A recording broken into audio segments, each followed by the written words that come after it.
그래서 삶의 주인이 된다는 것은 깨닫지 않고서는 사실은 삶의 주인이라는 말을 함부로 할 수가 없는 지점인 것입니다. 무아와 공과 연기를 깨닫지 않으면 주인이라고 말할 수 없어요. 자기는 자기 생각대로 사는 것 같지만 그 생각으로 움직이는 구조 자체가 이미 어떤 이데올로기 속에 갇혀 있다는 사실을 알아야 됩니다. 대부분 지금 여러분들의 사고를 지배하고 있는 것은 여러분 자신의 사고가 아니라 이미 형성되어 있는 교육받은 것, 이런 것들이 여러분들을 이제 지배한다. 이렇게 보시면 되겠습니다.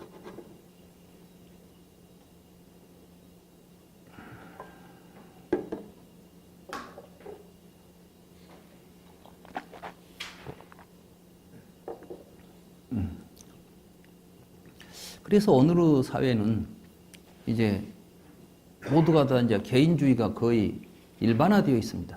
그래서 너무나 당연하게 받아들입니다. 네, 한 가지 개인주의의 핵심에 제가 아까도 말씀드렸지만 탐욕이 있다고 그랬죠. 형제투금이라는 이야기 들어보셨죠?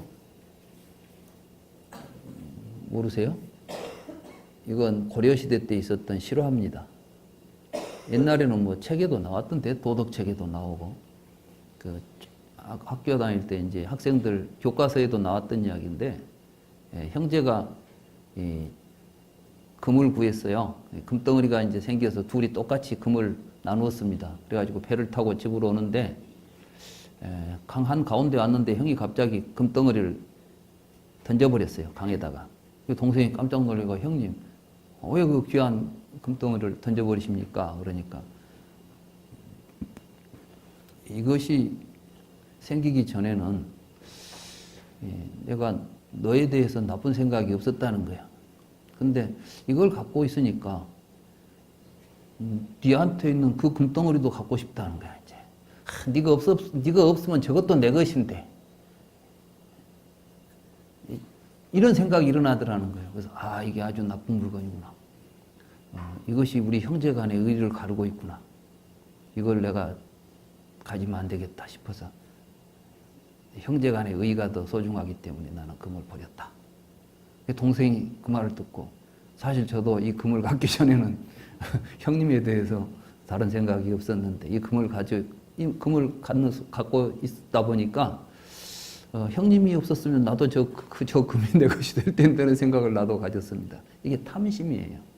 탐심이 일어나니까 형제가 따로 보이는 거예요.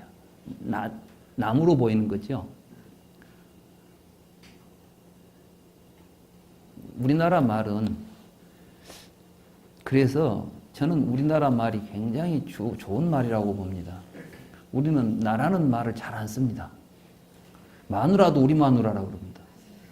그러니까 외국 사람들이 보고 우리 마누라라고 그러니까, 아이고, 네 마누라는 또 딴 남자도 있냐고 이렇게 생각할 정도로, 우리라는 것은, 우리가 무슨 말이겠어요?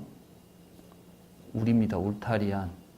이게 이제 우리라는 것은 개인이 아니라 함께 하는 공동체를 우리라고 그럽니다. 그래서 우리는 공동체 속에서 공동체와 하나라고 보는 이러한 인간관에 기초한 문법입니다.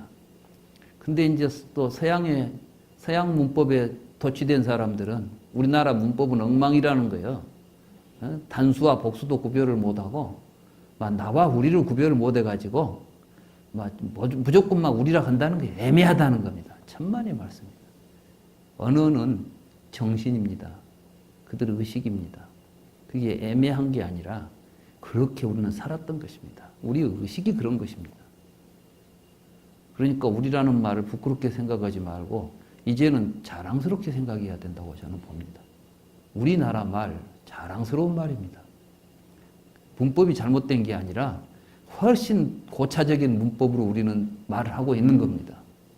그래서 그 형제가 그 금을 버리고 오면서 그 금을 버리면서 형제는 더욱더 큰 깊은 우애가 생겼다. 여러분, 큰 부자가 되는 것이 행복하겠습니까? 형제 간에 우애하고 사는 게 행복하겠습니까? 우리 주변에 보면 없다가도 돈 생기면 형제간에 갈라지죠. 왜 그런가? 탐이 있으면 이게 탐이라는 게 개인을 중심으로 해서 이루어지기 때문에 내가 탐욕이 일어나는 순간 나 아닌 것과 나는 다 적이 됩니다. 그러니까 여러분들이 욕심을 갖게 되면 외로워지는 거예요. 그러고 나서부터는 괴로워지는 거예요. 돈이 많아졌다고 해서 행복해지는 것이 아니라 그럴수록 더욱 고독해지는 겁니다. 돈 많은 사람들이 굉장히 불행합니다. 우리는 돈 많은 사람들이 행복할 것이라는 착각을 하는데 절대 그렇지 않습니다. 예수님이 그걸 이미 이야기했잖아요. 부자가 예수님한테 찾아와 가지고 주님, 저에게 저도 천국에 갈 수 있습니까? 갈 수 있다. 어떻게 하면 갈 수 있겠습니까? 네가 가지고 있는 재산을 전부 가난한 사람들에게 나누어 주어라. 그러면 너에게 천국에 가는 길을 알려주겠다. 평생을 목숨보다도 소중하게 생각하면서 모아놓은 재산인데 막 조부를 하니까 주겠어요? 줄 수가 없죠. 그래서 그건 말고 다른 것을 한다면 제가 다 할 수 있겠습니다. 돈 있으니까 돈으로도 해결할 수 있다고 생각한 거예요. 그건 말고 다른 건 안 되겠습니까? 안 된다. 그러니까 그냥 돌아갔어요. 그때 예수가 하는 말이 부자가 천국에 가는 것은 낙타가 바늘구멍을 통과하는 것보다 어렵다는 말을 한 겁니다. 예수님이 보통 분이 아니에요. 예수님의 많은 가르침은 사실은 예수 그분은 지금 기독교인들이 생각하는 분과는 좀 다른 분인 것 같아요. 제가 읽어본 성경에 예수님의 말씀들을 보고 있으면 저건 부처님이나 보살입니다. 천국은 먼 곳에 있지 않다. 가까운 곳에 있다.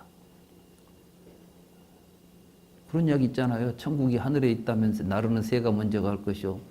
물속에 있다면 헤엄치는 물고기가 먼저 갈 것이다. 천국은 너희들 가까운 곳에 있다. 그게 뭐예요? 우리 마음 안에 천국이 있다. 그러니까 지금 예수가 우리에게 가르쳤던 것은 네가 다른 사람을 사랑할 때 네 마음에 하느님이 너에게 온다는 거야. 그러니까 이 유태교에서 믿었던 구약의 신앙을 완전히 새롭게 해석하고 새로운 시대를 열어놓은 사람입니다. 근데 현재 지금 기독교가 그 구약과 단절을 못하고 구약 신약대로 가버리면은 목사들이 살기가 팍팍해질 것 같아. 오른밤을 치면 왼밤을 내놔야 되고 막 가난한 자에게 복이 있나니. 그런데 요즘 가면 교회에서는 뭐 교회를 믿으면 부자 됩니다. 이런 이야기 하잖아요. 예수님 말씀하고 얼마나 반대된 이야기예요. 예수님 뭐라 했어요? 부자가 천국 가기는 바늘구멍을 낙타가 지나는 것보다 어렵다 그랬는데 목사님들은 교회 와야 부자 됩니다. 그 말은 뭐예요? 천국 가기 틀렸습니다. 그 말 아니에요. 교회 오면 천국 가기 틀렸다는 이야기 아니요. 이게 앞뒤가 안 맞는 거예요, 지금. 예수님을 제대로 해석 못 해요. 아무튼 우리를 행복하게 하는 것은 부자가 아닙니다. 부자도 새끼 먹고 가난한 사람도 새끼 먹습니다. 먹고 살만하면 우리는 더 이상 거기에 집착해서는 안 될 것입니다. 부처님 그걸 가르쳤어요. 부처님은 우리에게 가난하게 살라고는 하지 않았습니다. 그러나 부에 집착하지 말라고 가르쳤죠. 집착하지 않는 것하고 청빈을 부처님이 청빈을 강조한 적은 없어요. 부처님도 열심히 노력해서 부를 이루어라.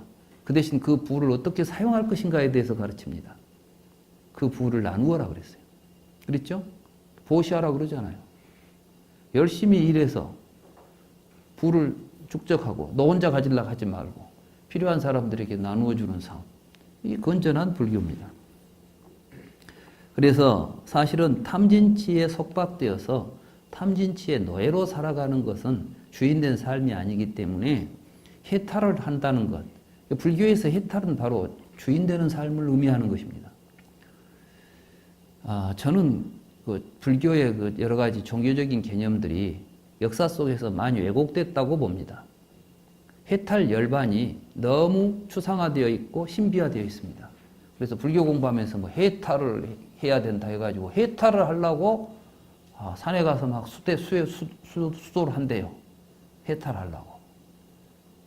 열반을 얻으려고 수행을 합니다. 만사 제쳐놓고 뭘 하면은 뭐가 하나 생길 것처럼. 요즘에 우리 주변에 이제 명상이니 뭐이니 또 어디 저쪽 남방불교에서 수행을 하니 윗바사나니 하는데 가만히 보면 좀 제가 볼 때는 조금 위태로운 지점이 보여요. 그게 뭐냐면은 어떤 특별한 수행을 해야 윗바사나를 해야 깨닫지 이걸 하면 안 된다 할지 어떤 하나를 이제 강조하다 보면 다른 것을 적대시하거나 배척하고 이런 것들은 결국 뭘 가져다 줍니까? 서로 투쟁을 가져오게 되죠. 근데 수행이라는 게 뭡니까? 제가 초기경전 부처님의 말씀을 읽어봤더니 열반에 가는 유일한 길이 있다고 그랬어요. 그게 뭐죠? 모르세요? 팔정도예요. 팔정도에 보면 정견을 가지고 바른 사유를 하라 그랬죠. 이 사유라는 건 사실은 의도예요. 여기서는 곰곰이 생각하는 걸 정사유라고 하는데 그 말을 우리가 한자로 번역할 때 사유라고 번역을 했죠. 근데 이 생각사자는 의사예요. 의도. 그러니까 항상 바른 정견을 가져야 우리 인생의 목적을 바르게 세우는 거예요. 내가 뭘 해야 될 것인가 하는 문제를 정확하게 바르게 자기의 삶의 방향을 잡아라는 이야기입니다. 그리고 나서 바른 말하고 행동하라고 그랬죠. 정사, 정어, 정업 그러잖아요. 이걸 떠난 수행이 아니에요, 지금. 그런데 이런 건 제껴두고 막 어디 수행법을 하나 가지고 이 수행법을 해야 뭐가 된다 할지 이렇게 가버리면 이때부터는 이 본말이 전도돼요. 그 가운데 정사, 정업을 어떻게 하라고요? 이런 삶을 가지고 바른 삶을 영위하라는 것이 뭡니까? 정어, 정업, 그 다음에 뭐죠? 정명이죠.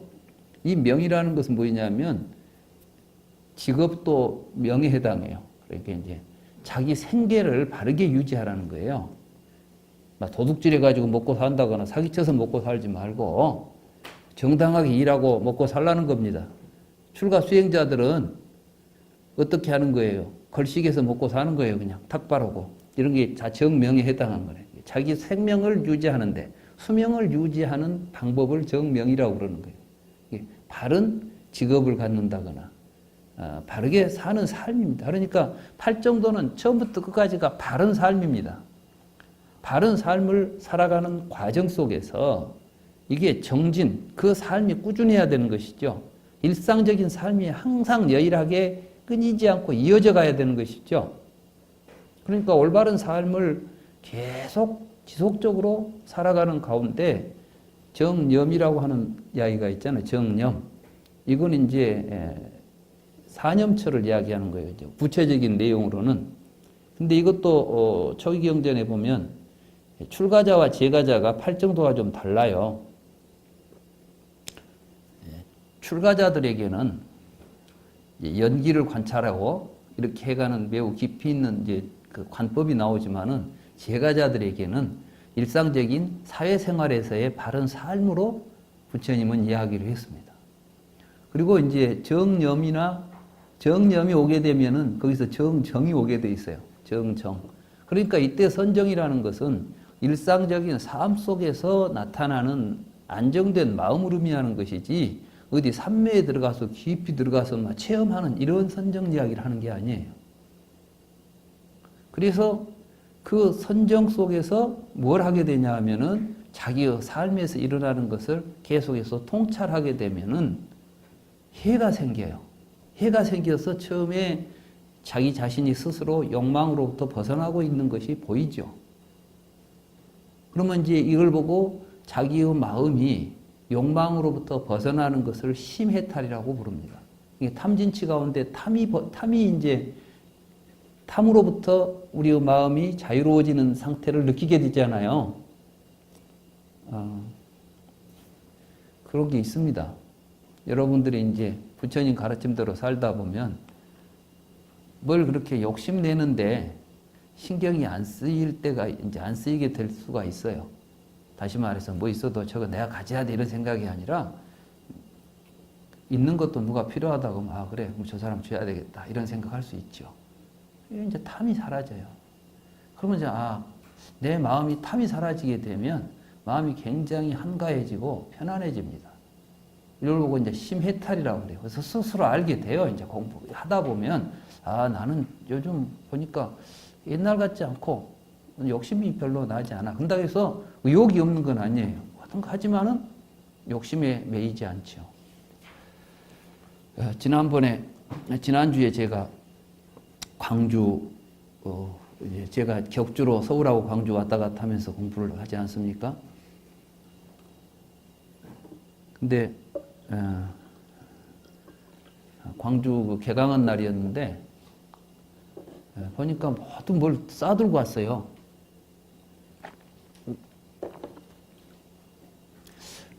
곡성에서 오신 분들은 막 콩을 볶아갖고 오고 뭐 해갖고 오고 또 어디 광주에 계신 분은 뭐 또 제과점에서 빵을 몽땅 사갖고 오고 또 뭐 누구는 또 뭘 이게 못 오면서 오늘 우리 이제 법회 날이니까 우리 도반님들하고 이런 건 나눠 먹으면 좋겠구나 이 생각을 가지고 이제 온 거예요.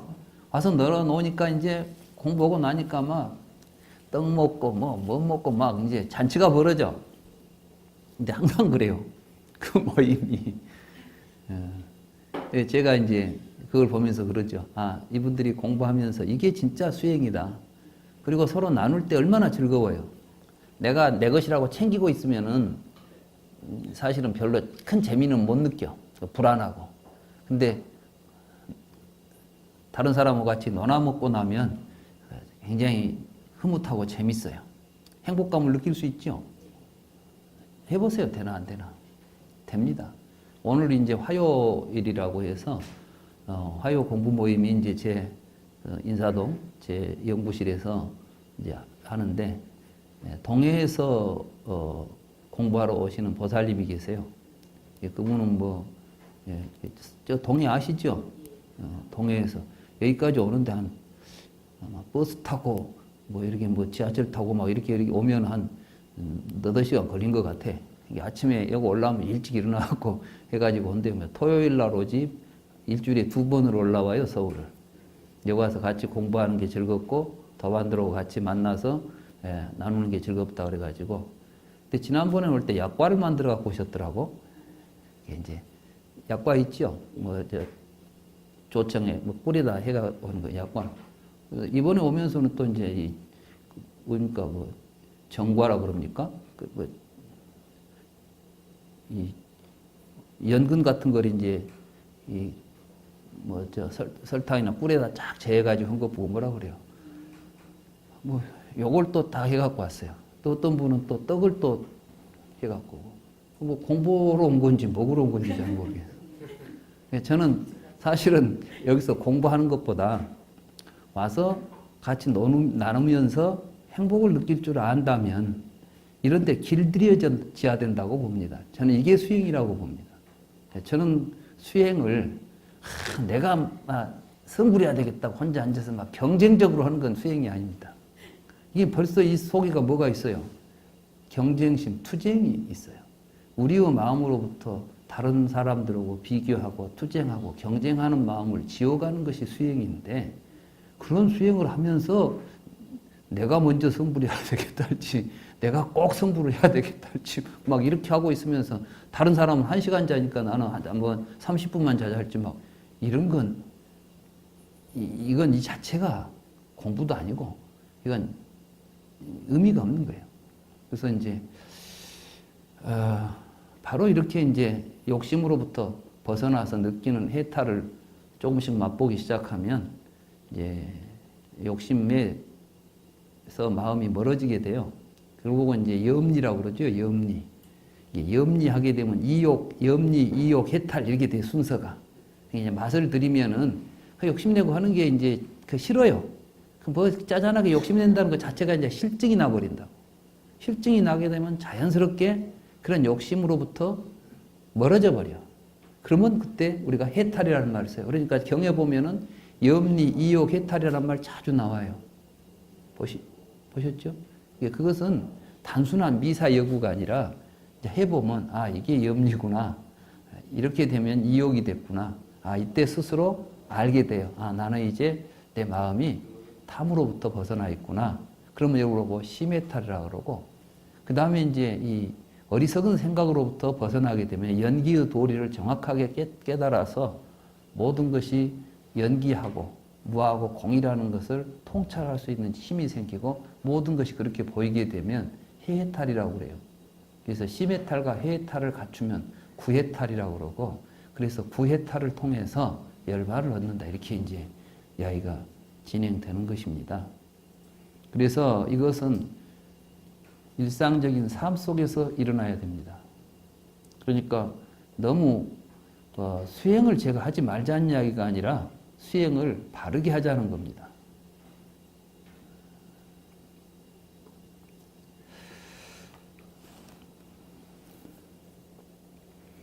그래야만 우리는 삶의 주인이 될 수가 있는데 이 삶의 주인이 되면 세 가지 특징이 나타납니다. 첫째는 삶의 주인이 되기 때문에 이제 내 삶을 내가 어떻게 살아야 되겠다고 하는 자기 삶의 목적을 스스로 세워야 됩니다. 전에 한번 제 후배가 저한테 오래됐네요. 지금부터 한 30년 넘 내가 아직 전남대학교에 교수 임용이 되기 전의 일이니까 후배가 저한테 그래요. 형은 뭐 철학도 하고 또 불교 철학도 하고 하니까 내가 한 가지 묻고 싶은 게 있다고 그래서 뭐냐 그랬더니 우리 인생의 목적이 뭡니까? 이렇게 나한테 묻더라고요. 그래서 그래? 너는 어떻게 생각하냐? 내가 모르니까 묻는 거 아닙니까? 그래. 그래서 알아보려고 뭐 철학 강의도 들어보고 목사님도 찾아가보고 신부님도 찾아가보고 뭐 이야기 들어봤는데 전부 마음에 안 든다는 거예요. 그것이 우리 목적일 수는 없는 것 같은데 왜 우리가 살아야 되죠? 이렇게 이제 묻는 거예요. 한 번쯤 물어볼 만한 질문이죠. 그래서 내가 근데 답을 못 찾겠다는 거예요. 참 다행이다 그랬죠. 형 무슨 말이야? 그래.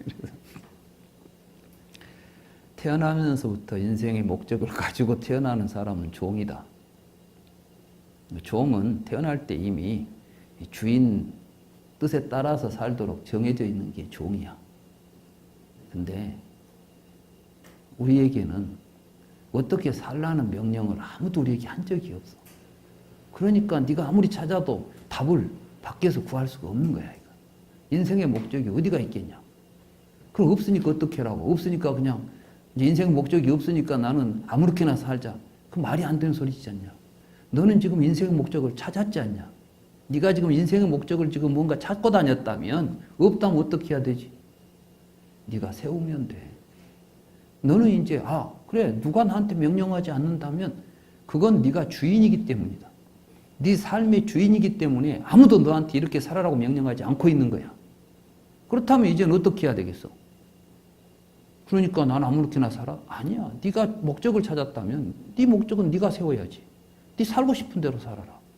네가 어떻게 살아야 이게 가치 있는 삶이고 의미 있는 삶이고 좋은 삶인가를 네가 한번 생각해보고 나는 이렇게 살겠다고 네가 뜻을 세워라.